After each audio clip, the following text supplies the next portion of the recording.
এটা যে দেখতে পাচ্ছ, এটাতে না আমি কোনোদিন উঠিনি, ভাবছি একবার ট্রাই করব, বাট এইবারে ওঠা হলো না। তো তারপর চলে আসলাম তাকে খাওয়াতে। তো সে ফার্স্টেই বলে যে সে নাকি ফুচকা খাবে।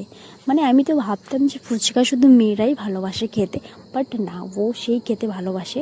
আর কি জানো তো, তার নাকি ঝাল লাগে। কী বলছিল জানো, সে নাকি ছোট, সে যদি ঝাল দিতে বলে ঝাল দেয় না কেউ।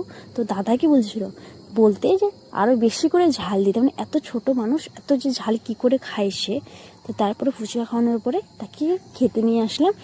আমি ভাবছিলাম তাকেই আগে খাওয়ানো উচিত, সে কি কি খাবে, কিসে উঠবে না উঠবে, কারণ যখন না হলে আমরা কিছু উঠবো সে জিদ করে সেটা। তো তাকেই ফার্স্টে খুশি করানো উচিত। তারপরে ভাবলাম যে আমরা তারপর তাকে সব কিছু খাইয়ে কী কী খাবে সেগুলো করে আমরা চলে গেলাম সেই নাগরদোলাতে ওঠার জন্য। বাট ভেবে পাচ্ছিলাম না ওকে কোথায় রেখে যাব। তো কিছুক্ষণ ডিসকাস করার পরে, সেখানে বলার পরে তাকে আমরা সেখানে